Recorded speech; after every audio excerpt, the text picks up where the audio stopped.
भाई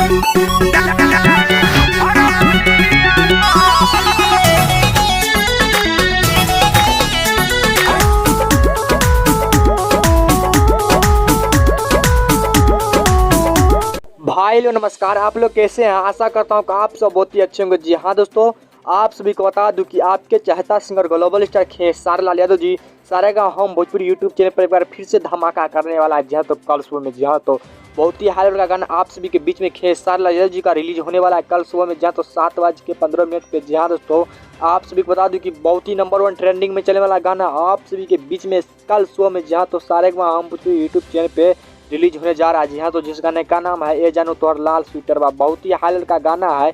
जी हाँ दोस्तों, बहुत ही नंबर 1 ट्रेंडिंग में चलने वाला गाना आप सभी के बीच में कल सुबह जी हाँ तो 7:15 पे जी हाँ तो रिलीज होने वाला है। जी हाँ, तो बहुत ही नंबर 1 ट्रेंडिंग में चलने वाला गाना। जी हाँ, तो आप बता दूँ कि इस सॉन्ग को गाए हैं आपके चाहता singer global star Khesari Lal Yadav ji और फीमेल सिंगर शिल्पी राज, और म्यूजिक से गए हैं आर्या शर्मा और गीत लिखा कृष्णा बेदर्दी जी ने। जी हाँ, तो बहुत ही हाल का गाना आप सभी के बीच में कल सुबह सारेगा हम पूरी यूट्यूब चैनल पर रिलीज होने जा रहा है। ये बहुत ही हाल का गाना है। जहाँ दोस्तों आप सभी बता दो कल सुबह फिर से एक बार धमाका करने वाला है सारेगा हम भोजपुरी पे यूट्यूब चैनल पे। जहाँ तो ट्रेंडिंग में चलेगा सारेगा हम भोजपुरी देख लेना आप लोग। जी हाँ, तो बहुत ही हाल का गाना आप लोग मोबाइल पर रेफरेंस करते रहिएगा कि खेसारी वाला गाना कभी भी आपके पास पहुँच सकता है।